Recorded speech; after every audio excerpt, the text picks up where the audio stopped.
What's up, y'all? I'm finally back out here at the range after a few weeks of being frozen out from up here. Temperatures right now are just barely around 30, 31 degrees, and this wind is absolutely howling out here. The last couple of days, we've had a big melt. I hadn't been able to get up here. It's been nothing but covered up white with ice and snow, but the last couple of days, we actually hit 60 one day and 50 the next day, so nice weather the last couple of days, but this right here is going to be absolutely brutal out here because, again, this wind is whipping and it's only about 30 degrees, low 30s, so it's gonna be freezing today. But it's been so long, I figured I better get out here and do a few tests, so I got a few good ones planned. We're gonna start things out with some heavy, spicy 9mm. So we got the jelly contraption set up out here, ready to go with a couple of chronos and 2 blocks of gel, trying not to get frozen out here. First test of the day, so you get a really nice, clear picture of what happens. Of course, I've got my heavy clothing barrier up front, trying to keep it warm with a layer of denim, fleece, and 2 layers of cotton t-shirt.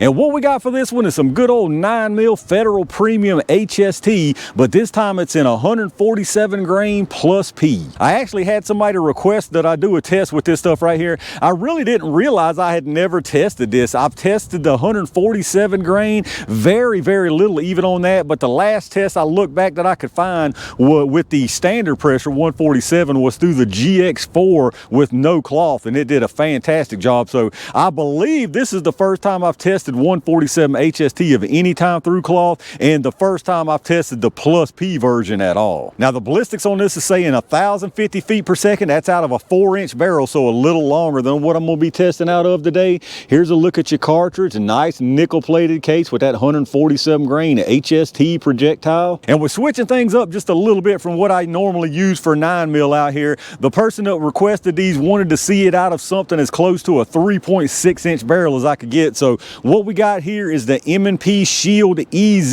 This is technically a 3.68-inch barrel. We're going to call it 3.7 for these tests. And then I figured instead of going longer, we know if this does well, then a longer is going to do well. I'd go down a little bit shorter again with my Canik Mete MC9 with the 3.1-inch barrel. So this should be a pretty good one if I can get through it without getting frozen out here. Let's get everything set up and see what they can do. All right, let's see what kind of numbers we get out of this stuff. I'm going to do a 5-round average from each barrel length. We're going to start with this 3.7-inch EZ first. Now you're going to see multiple readings from this radar, your large numbers right here at the muzzle, and then you've got 5 across the bottom. The first one there is set for 3 yards, which is roughly where the gel is here at 10 feet. And then the others I've got set for 10, 15, 25, and 50 yards. Now remember the standard pressure, well, the plus P even, this said 1,050, and I'm assuming that's out of a 4-inch barrel like the standard is. So probably won't see that here, but I got a feeling we're still going to come fairly close.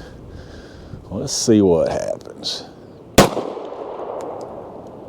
We got 1,011, got 1,002, so 75. We got another 1,002, another 75, 1,011. And then 1,003, so definitely not the 1,050. I didn't expect to see it. Let's check out the average. All right, not terrible by any means for 147 grain, but I really expected a little bit more than this right here. We had a 5-round average of 1,006 feet per second. Now we had some incredibly nice consistency. Extreme spread was 10 with a 5.0 standard deviation. So very, very nice and consistent. 1,006, I'm pretty sure the GX4 was a little slower than that in my previous standard pressure test, and it still did really well, so I still expect this is going to do well. Let's see what happens when we shorten it up a little with the MC9. All right, let's see what happens with a little more than a 1/2 inch less barrel with this one right here, so a little over a 1/2 inch shorter with this one. Should still be fairly close, but let's see. 1,006, 983, 996, 980, and 1,014, so definitely not as consistent right here. Let's check out the average. All right, a little bit less velocity right here. Our 5-round average this time was 996 feet per second, and our spread was definitely more, 34 extreme spread with a 14.7 standard deviation. So 996 right here. Now we did have a high of 1,014. The lowest we saw was 980, so still looking pretty decent for 147 grain. 996 here, and if you remember, I had a little bit longer barrel. It was actually 1006, so exactly 10 FPS difference in between them with the average there. Could have been a little more, could have been a little less just because of the spread, but I mean, that spread is what it is. All this being said, this is HST. HST, that's already 1 point in its favor, so I think we're gonna get some good stuff from both of these, but let's get it all reset and y'all know what time it is. All right, y'all, it's chunky and spunky jelly time. I'm gonna put one from each barrel length into the gel, starting with the EZ first. We should see some good stuff from both of these. I'll be kind of surprised if we don't get some good results here. All right, exactly where I wanted it. Let's go see what it looks like.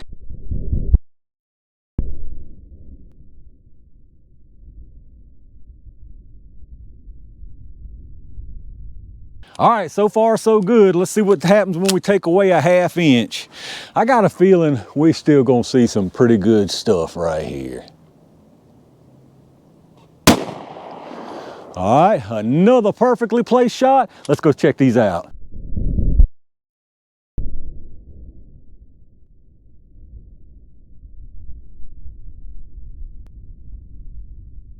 All right, let's check out what we got down here. Really no surprise at all. Both of these did a fantastic job and they look nearly identical and they performed almost exactly the same. Matter of fact, the shorter barrel here gave us a handful more FPS, just pure chance here, just, you know, the extreme spread or whatever down here at the gel. So you literally gotten almost the exact same performance from both of these. So on the top here, that's the one from the EZ. You can see it comes in, immediate expansion, very nice disruption, nice spiral looking disruption all the way through this first block. Goes into the second block, probably 2.5 to 3 inches. Sitting down here backwards, but that's just probably because it kind of tumbled once it passed in through here. And it looks like you got some really nice expansion to go with that. And then up underneath that, like I've already mentioned, more of the same here. This is the MC9. Again, a handful more FPS with this one, but looks nearly identical. Comes in here, immediate expansion once again, nice disruption,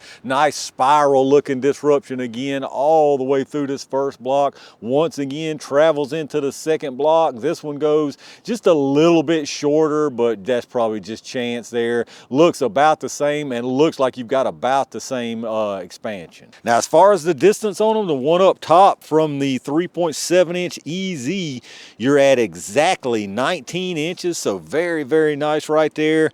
And then on the bottom from the MC9, like I said, a little bit shorter. That one is at 18.5. So in my opinion, that is absolutely terrific for both of those. And then here's your close look at them. Again, nearly identical performance. Very nice disruption from both of them. Both of them keep on traveling on into this second block. And then there you can see both of them pass through, just a little bit of distance difference between them. And then of course from above, basically the same story here. Very nice. Now this one's a lot closer, so it looks a lot bigger, but they're virtually the same size. Keeps on trucking again all the way through here. And there you see both of them expanded. All right, let's check out these projectiles. Once again, very similar here. You can barely tell any difference. This one here, I mean, you really can't tell. This one here looks peeled back a little more for whatever reason, although this was actually the one from the EZ that was a handful of FPS slower. So probably just pure chance here. They look nearly identical. You can see very nice expansion from both of them. All your pedals peeled back, started bringing the lead out with it. Now you can see you did pick up some denim there, actually some denim and some of that fleece, a little bit of all of the cloth. So without bare gel, you can look back, you didn't get quite as much penetration as this right here, and you got more expansion, which totally makes sense. But either way, both of these look like they did a fantastic job. So let's get us some weight on them. They both started at 147. I don't suppose we lost anything. This one's actually at 147.8, so absolutely nothing lost there. This one from the MC9 is at 148.1, so both of them no loss whatsoever. And then for the sizes, I got a feeling this is going to be very similar. This one here from the EZ, you got 609 and 608, so very nice even expansion there. And then this one from the MC9, you got 606 and 601, so nearly identical performance in every way from these. So there you go, y'all, the Federal Premium premium HST 147 grain plus P 9mm. Now, obviously, y'all know my preference. I say it every time. I want spicier than this right here. I'm just a 124 kind of guy, and I don't know that you're seeing much benefit to going to 147 versus 124 in this barrel length, but either way, these would do a fantastic job. Again, if you're looking for standard pressure, this is another really nice option. So if I had these and this is what I had to load up, I certainly wouldn't be mad about it.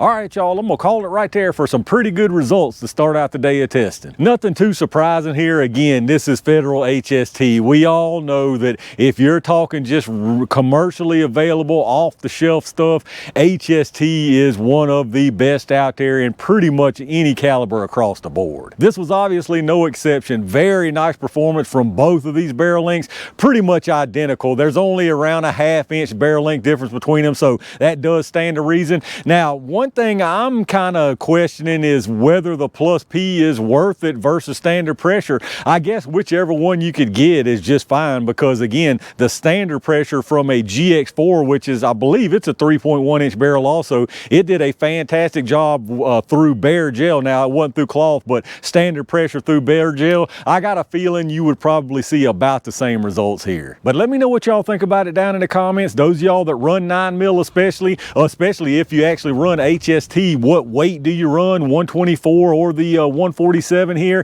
If you run 147, do you run standard pressure? Do you run the plus P right here? Would you like to see me retest this plus P maybe against the standard or maybe out of some carbine length stuff? Let me know down in the comments what your thoughts are. A quick reminder as always, if you're doing any kind of shopping, make sure you hit up those affiliate links I've got in the video description first. A little bit of everything down there, and anything you pick up helps the channel, so I really appreciate that. Big thanks again to all my Range Gang members and every single one of y'all for supporting the channel. I've got a couple more really interesting things planned for today, so make sure you stay on the lookout. And in the meantime, stay safe, stay prepared, and I'll see you soon.